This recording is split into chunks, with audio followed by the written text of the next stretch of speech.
What's going on out there, good people, and welcome back to LMD Trading, where I am living my dream trading. Hope everybody out there is doing fine. As for myself, I'm doing pretty good. Just sitting down here at the desk to get another daily trade recap out of the way. And all I can say, y'all, is when will the insanity stop? When will the insanity stop, man? I'm not sure if y'all are familiar with a YouTube channel called Live Traders. Gentleman that used to make the videos over there was named Jared. He has kind of stepped away from Live Traders, and his co-partner now makes videos on the channel. But that is where I built my foundation from when I got into trading. A lot of times as a trader, you'll have a certain trader DNA, and certain other traders will kind of fit your trader DNA. And Live Traders was that source that kind of fit my DNA. So I have their professional trading strategies course. That's kind of what I built my foundation on as far as chart reading. And he had a segment whenever he would do his videos called "When Will the Insanity Stop?" When will the insanity quit? And my trading today would fit that perfectly, because I know what I should be doing, and I just didn't do it today, y'all. It was crazy. And one of the things that Jared used to always say is, when you're trading, if the punishment was so severe, it was so severe that it would kind of force you to do the right thing, would you do the right thing? He would say, and I'm not even sure if this is something that he said or if I just kind of put it in my mind, was if someone had your kid and they was telling you if you didn't do the right thing, something would happen to him. Like, that's almost where you have to get it with trading, to be like, all right, I got to do the right thing. Because as traders, there's really no consequences other than blowing up your account and losing your money. But there's no real consequences. You don't have someone looking over your shoulder. You don't have a boss telling you that if you do that, I'm going to fire you. If you take that trade knowing that it's against everything that's in your SOP, I'm going to fire your butt. That's what I kind of needed today, because I have Spark in my ear. Spark is always telling me, dude, your chart is green, don't take a red trade. He always telling me, dude, your chart is red, don't take a green trade. And you know what I'm gonna do? I'm gonna be like, Spark, I think this green trade is gonna work. And sometimes it works, but when it doesn't, it ain't good. Luckily, I have gotten out of the habit of sizing into trades. Had I been sized into this trade today, I would have blew up this account, y'all. I would have blew it up. Point blank. The good thing, wasn't sized in. Other good thing, I took a payout last night, so I'm getting paid. And that's what I love about Take Profit Trader. I dozed off last night, woke back up about 12 o'clock, noticed they had refreshed my account. They put the money that I had made during the day in there. I requested that payout this morning. It was approved. The money was in my wallet, my online wallet. I submitted the request. And once it goes in your online wallet, it's out of your account. So had I blew the account up today, that money was locked in. Took it from my wallet, transferred it over to my regular bank account. Now I'm just waiting on them to do that. But at least I did have that money locked in. But I wasn't going to blow the account up today. I had a stop in the system. Had it hit the stop, it would have been a bad day. It would have been a very bad day. And my buddy was over here at the time that I was in the trade. And I'm telling him, man, this don't look good. And he was like, you going to get green. And I'm like, nah. He was like, watch, you'll be green. He ended up leaving. And sure enough, about maybe 10 minutes later, trade kind of worked in my favor. I got out of the trade. Small green, small green. And had I stayed in the trade, I probably would have made $1,000. But I just wanted to get out of that trade because my palms was sweating. I was like stressed out, and it shouldn't be that way, because when we look at just this one trade today, had I went in the direction that I should have gone, it would have been easier. But before we do that, let's jump on over. Let's look at Tradevate real quick. We're going to look at the stats first today, and then we'll look at the chart. So trading October 8th. October 8th. You notice here it says October 7th, and I take it back to about 5 o'clock because that's when the market is dead. But if I put it on 10/8, it's only going to show trades for after midnight. And we know the market starts at 6 o'clock. So profit, I made $347.50 today. I gave back $156.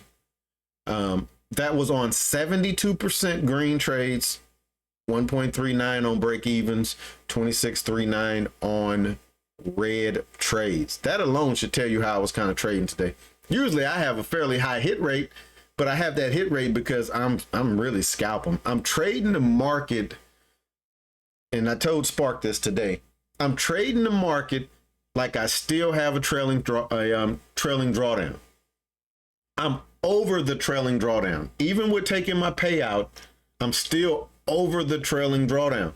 So I don't have to worry about a trade going against me and that affecting my drawdown.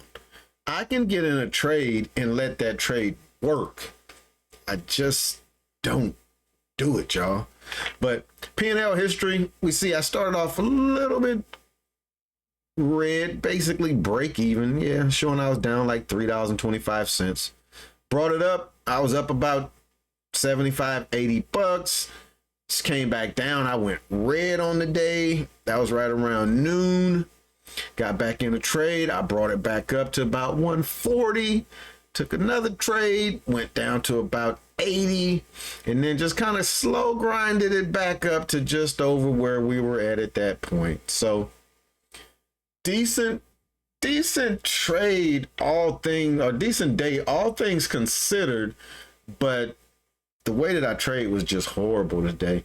This $150 P&L after commissions and fees, that equates to about 5% growth on this account after the payout. So let's go ahead. Let's jump on over into the chart. We're going to take a look, see what the market looked like today. And this market, y'all, this market is beast mode.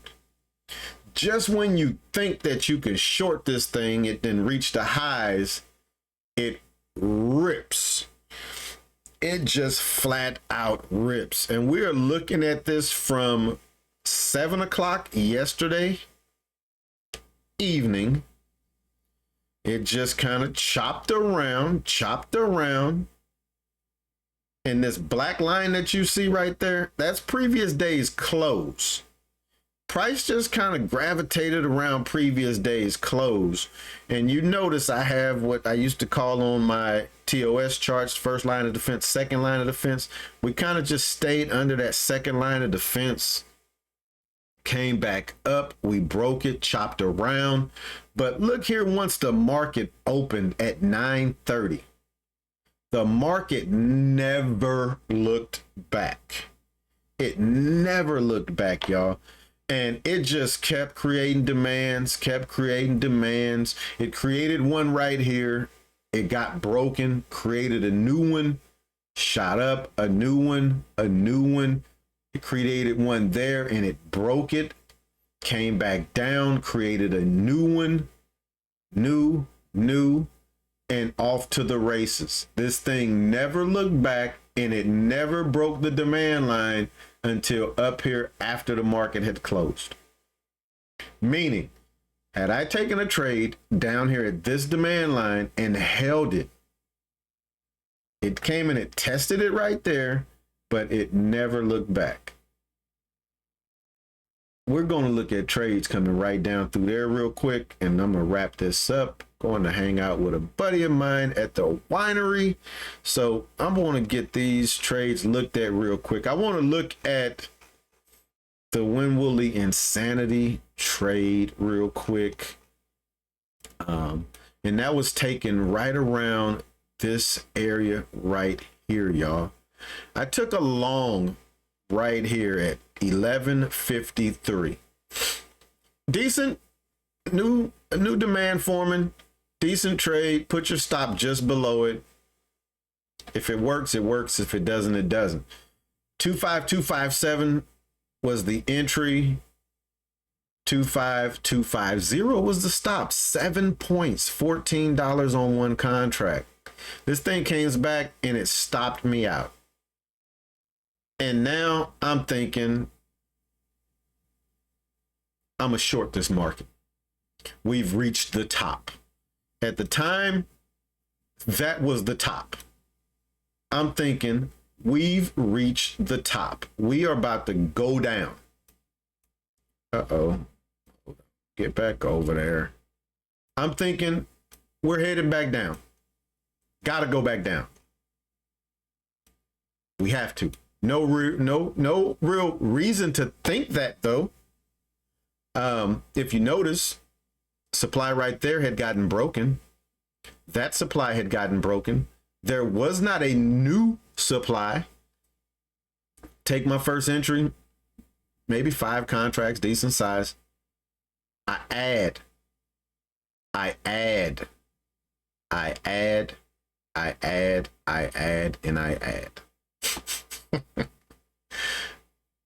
My stop, even taking these trades, taking this first trade, my stop was previous day's high.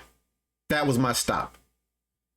From right there, 250 up to there, 275. That was 25 points. That's $50 per contract. $50 per contract. I took 5. It's worth $250. As this thing kept going, I kept adding. That's a no-no. That's not something that I've done in months.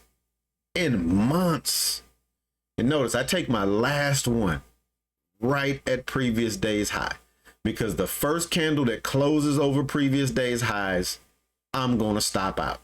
And I'm going to take that on the chin. And I want to say where I had my stop was about $800, y'all. I was going to give back $800 of the threshold that I had built. Lo and behold, market pushes down. It creates a new supply. And I'm like, all right, please, please, please. Market comes over, flags, flushes out. At this point, I'm green. I'm like, thank you, Lord Jesus. Comes over, and I didn't have this channel drawn when I first got in the trade. I didn't have this channel drawn. I drew it after I got in the channel. And after I drew it, I'm looking and I'm like, that's a good long entry. That's a good long entry. Everywhere that I entered into this market was a perfect long entry to trade back up to the previous day's highs. Every single entry was a perfect long entry. And I'm taking shorts. But by the grace of sweet little baby Jesus, the market flushed out. Notice I got out right here. Market kind of just chopped around. One thing that I'm not sure if you can see on this chart is there is a moving average that is very close to the color of this chart, because I don't really want to see it. So I wanted it kind of subdued. But price rode that moving average. Price broke it. Price traded below it. I actually could have just stayed in this trade and been a real degen and made a few more dollars. But I say that to say it's green here because price is above it. It turns pale pink when price gets below it. It flips back over right here and turns green. And we were off to the races. Off to the races. We're going to come look at one other trade I took because I was a degen. took a short right. No, that's a long. That wasn't. It's a good trade actually. Took a long right here, but I was only risking previous day's high. Had I been risking what I should have been, which is this demand line, let's do the numbers. 76, 16 points. It's like $32. Man, you could risk $32, dude. You up. This thing rips and runs nicely, easily given 2R. And you notice, look, you see that green moving average price? Just, man, that's a moving average. It's a oddball one too, that I just kind of plug numbers in to get the chart to flip when I wanted it to flip. And man, I just crazy. Market's back open. Let's take a look, see what it's doing. I'm not gonna trade. I'm actually, like I said, about to slide up out of here. What I am going to do real quick, I'm gonna draw a trend line. After I draw this trend line, I'm going to draw a new fib level, because the fib levels that you see on the chart now, notice how you see 100 right here. That's where the previous day's one was at. But now we have a new previous day's high. It's the green line up there. So watch this. I'll come here. I'm going to delete that. So you'll see all the fib levels went away. I'm going to bring this down so I see a red line at the bottom. That tells you just how big the market was. Good gracious. Where's the red line at? There it is. All right. So now I'll just come to my drawing tool, fib retracement.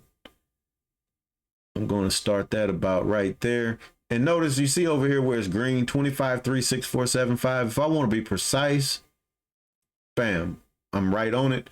Notice down there at the red one is 25, 0, 2, 6, 2, 5. I'm going to just bring this down. 26, 0, 2, 6, 2, 5. And if I can get it on it, good. But if I can't, I can go in and I can actually put it where it's supposed to be. So there, booyah. I got the fib levels now for tomorrow's trading session. And remember I said it was 262065. I'm going to double click that. And I'll just put 2625 right there. For the high, it was 23,364,75, and now my fib levels are perfect. They're right where they need to be. We'll come over and we'll look and see what the market is doing. And there, now I know where my fib levels are at, and we'll see how this channel plays out a little later on. But on that note, as always, thanks for checking me out. If you hadn't hit that like button, please do so. If you're not subscribed, please think about subscribing. And as always, we can continue the conversation in the comments. Peace.